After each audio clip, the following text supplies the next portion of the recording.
Well, if you can do the alignment, and then we will do the evaluation, so start immediately to do the evaluation with them together. Do it together, so that you can do the evaluation. So if they take where the road will take, yeah, then you can now do the evaluation immediately.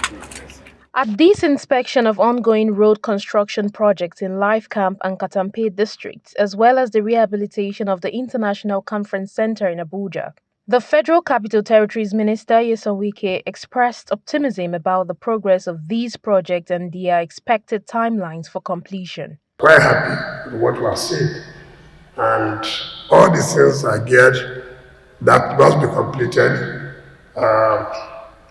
during the second year anniversary of Mr. President.